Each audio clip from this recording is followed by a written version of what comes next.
वर्धमान स्वामी के शासन में हम सब विराजते और उनकी यह पावन पीयूष देशना हम सभी के लिए परम उपकारी।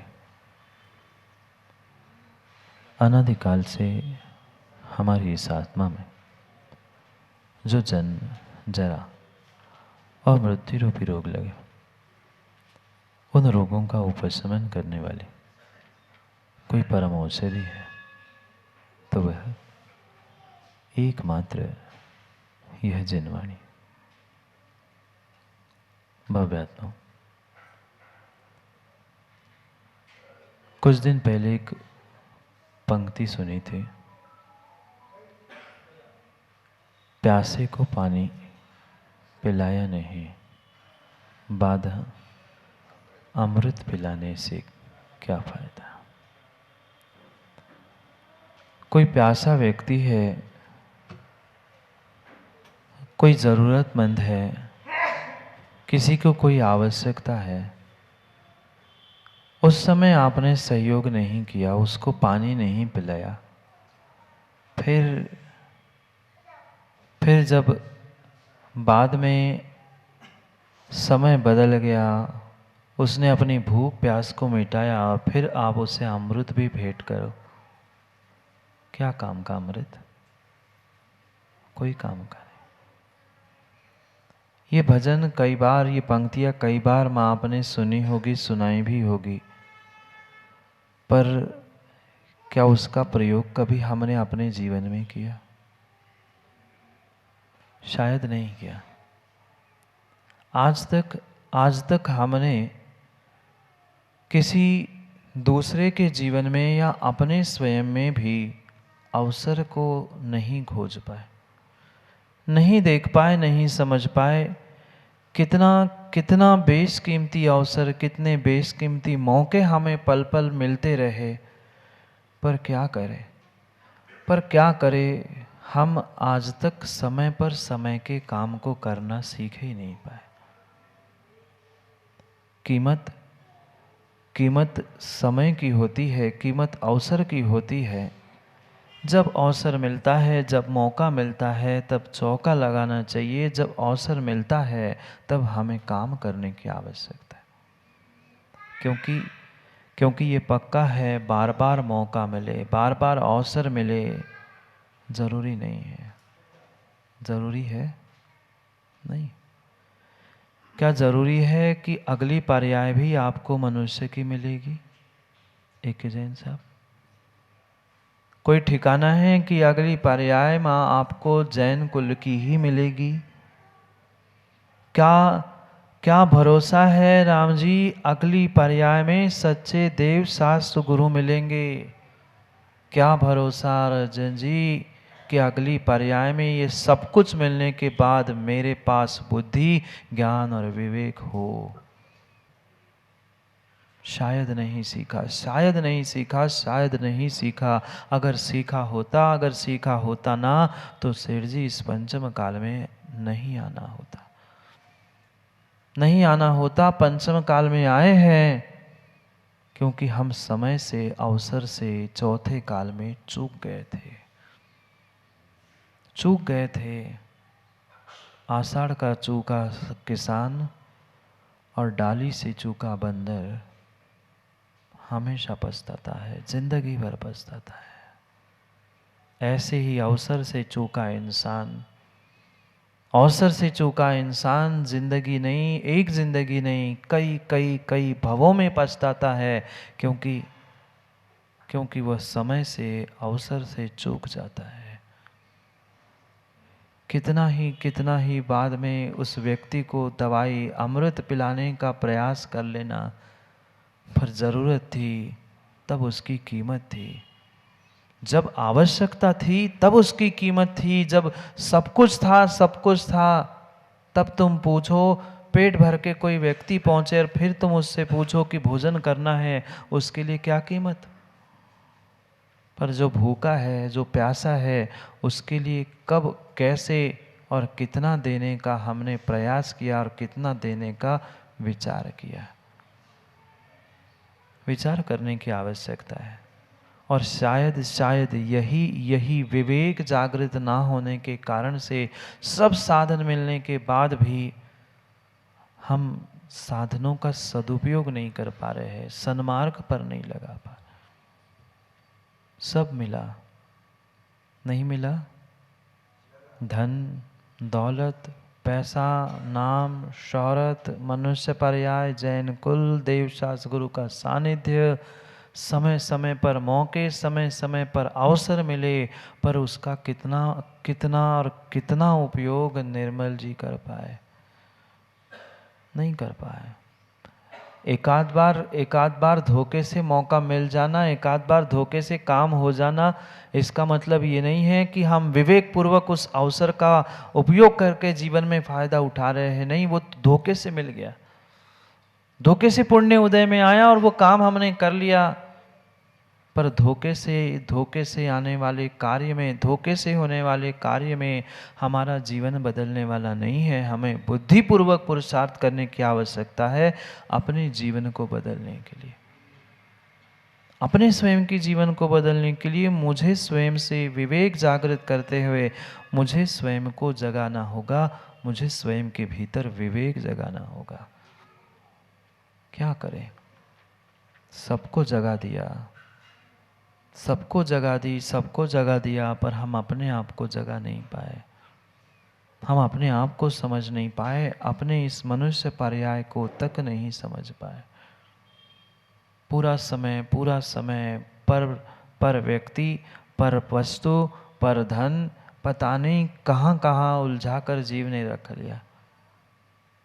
गहरे निर्णय की आवश्यकता है, क्योंकि पता नहीं है आने वाले समय में हमारे साथ क्या होने वाला है।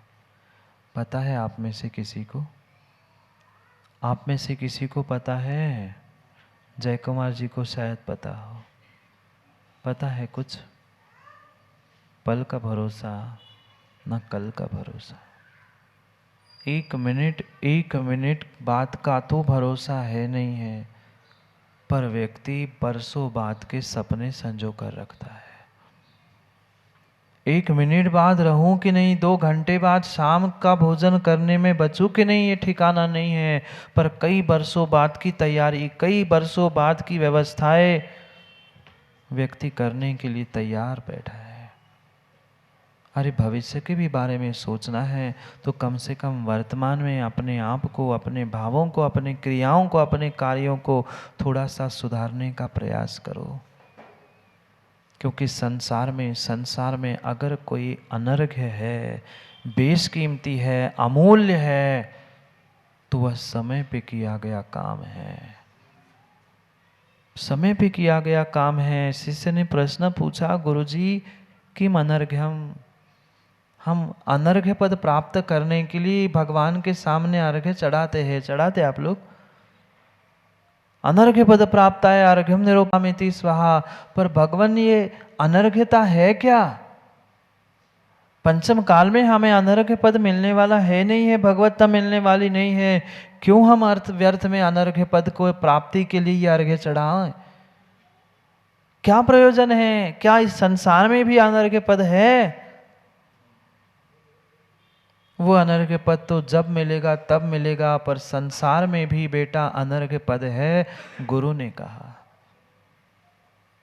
संसार के पार होने के बाद सिद्ध अवस्था, कर्मातीत अवस्था, वो तो अनर्घ्य, अनमोल, बेशकीमती है ही, पर संसार में रहते रहते भी कुछ अनर्घ्य वस्तु है, कुछ अनर्घ्यता को देने वाला है, कोई बेशकीमती, कोई अनमोल, अमूल्य वस्तु है क्या? गुरु ने कहा यद अवसरे दत्तम, किम अनर्घम यद अवसरे दत्तम, जो अवसर पर दिया जाता है, चाहे धन हो, चाहे द्रव्य हो, चाहे सहयोग हो, चाहे मदद हो, चाहे समय हो, जो समय पे दिया जाता है वही अवसर दत्ते है और वही अनर्घ्य है। तभी तो कहा प्यासे को पानी, प्यासे को वहाँ अमृत की जरूरत नहीं थी, धन दौलत रुपए शौहरत मान सम्मान की ज़रूरत नहीं थी, उसको पानी की ज़रूरत थी। उस मरते हुए प्यासे व्यक्ति को पानी पिला दिया। आपने उसके लिए अमृत से भी बहुत बड़ा सहयोग प्रदान किया, अमृत से भी बहुत बड़ा सहयोग प्रदान किया। अमोघ वर्ष महाराज कह रहे हैं यद अवसरे दत्तम, अवसर पर समय पर दिया गया, समय पे किया गया काम ही हमें समय को, पुण्य को, सबको देने वाला हो सकता है। पर कितनी बार हम मिले हुए अवसरों को समझ पाए, कितनी बार हम मिले हुए अवसरों को समझ पाए, कितने एक से बढ़कर एक हमें अवसर मौके चांस मिलते रहे अपने आप को सुधारने के लिए, अपने जीवन को सुधारने के लिए। पर क्या हम अपने आप को, अपने जीवन को, अपने भावों को, अपने परिणाम और अपने परिणति को सुधार पाए? नहीं नहीं। अरे इस पंचम काल के, माँ पंचम काल के देव शास्त्र गुरु, क्या साक्षात अरिहंतों का भी समागम हमें मिला है, पक्का मिला है। कभी ना कभी अरिहंतों का भी समागम मिला होगा, उनकी भी कभी वाणी सुनी होगी। तभी तो वह पुण्य उदय में आया है कि आज हमारे अभी भी भाव हो रहे हैं कि जनवाणी सुने। पर तब भी मौका चूक गए थे। और शायद अब भी, मैं शायद कह रहा हूं क्योंकि आपकी बात, क्या आप जानो कि आप तो जाने, कि आप जानो कि आप तो जाने, हम क्या जाने। शायद पिछली पर्याय में हम चूक गए थे, अब इस पर्याय में भी ना चूके। पिछली पर्यायों में कई बार अवसर और मौके मिलने पर भी हम चूक गए। अभी भी समय है, अभी भी समय है, अभी भी समय है, अभी भी कुछ नहीं बिगड़ा, अभी भी कुछ नहीं बिगड़ा। हम चाहे तो हम अपने जीवन को, अपने परिणति को बदलने का पुरुषार्थ कर सकते हैं। पर कब करें, कैसे करें? हम अपनी गलती, अपनी भूल, अपनी बीती उन बातों को स्मरण ही नहीं करना चाहते, उनको जानते हुए भी मानना नहीं चाहते। बदलाव सिंह जी होगा कैसे? बदलाव होगा कैसे? बदलने के लिए पहले हमें ये महसूस करना होगा, या अनुभूत करना होगा कि बदलने के लिए मैंने पहले कुछ गलती की भी है। व्यक्ति यही समझता है हम रोज तो पूजा पाठ कर रहे हैं महाराज जी, समय आ जाता है, कोई मौका मिल जाता है तो एक आध बार दान भी दे लेते हैं, कर लिया हमने पुण्य, कर लिया हमने धर्म, सब कुछ तो मिलना चाहिए। पर नहीं, इतना सब कुछ होने के बाद भी, इतना सब कुछ होने के बाद भी कुछ क्यों नहीं मिल रहा है, अनर्घता क्यों नहीं मिल रही है? क्योंकि हमें अवसर का और समय का बोध नहीं है। बिल्कुल विवेक नहीं, बिल्कुल विवेक नहीं है। कौन से समय में क्या कहना, क्या करना, क्या देना और क्या नहीं देना, अगर ये विवेक भीतर नहीं है तो वह तुम्हारा कार्य अनर्घ्य नहीं है, बेशकीमती नहीं है। फिर कितना ही देते रहना, कितना ही करते रहना, वह किसी प्रकार से न सामने वाले के लिए उसकी कीमत है, न उसका फल तुम्हें कुछ मिलकर से मिल रहा है, नहीं मिल रहा। प्यासे को एक बूंद भी अगर प्यासे को पिलाया है, एक चम्मच, आधा ग्लास भी अगर पानी प्यासे को पिलाया है, तो वह हीरे जवाहरात सोना चांदी से भी कई अधिक गुना बेशकीमती है, अनर्घ्य है, अमूल्य है।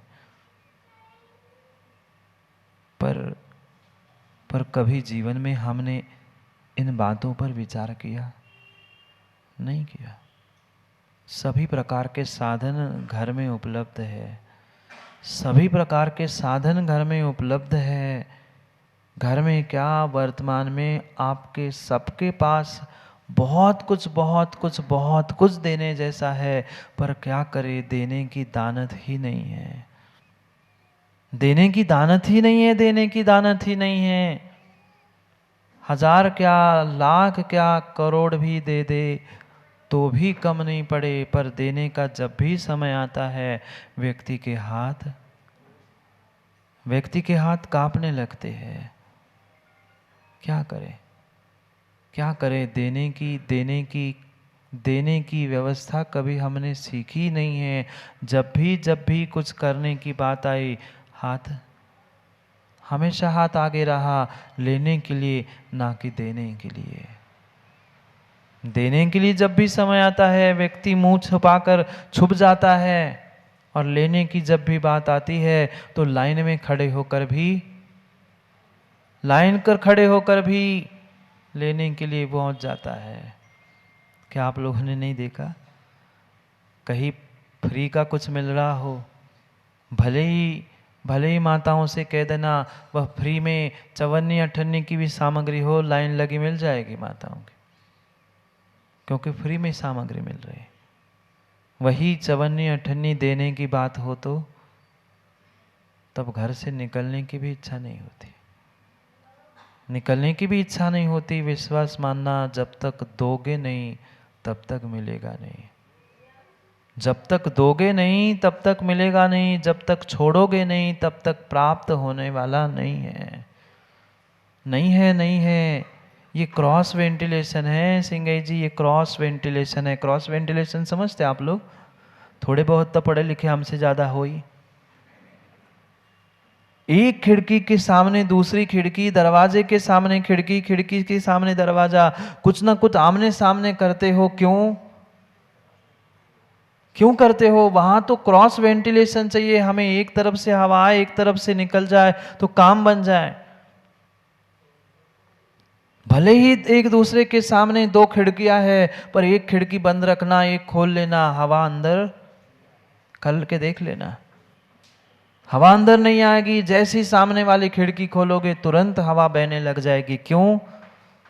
जब तक निकासी नहीं है तब तक आवागमन नहीं है, जब तक निकाल नहीं रहे हैं तब तक आने वाला नहीं है। ये दान की व्यवस्था श्रावकों इसीलिए कही है।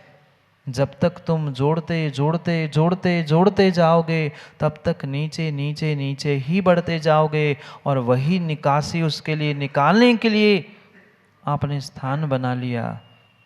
पक्का मान लेना उतना ही तुम स्वच्छ होते हुए ऊपर जाने के मौकों को प्राप्त कर सकते हो। ऐसा ही है। बिन मोरी का ताल और बिना दान का श्रावक कभी शोभा को प्राप्त नहीं होता।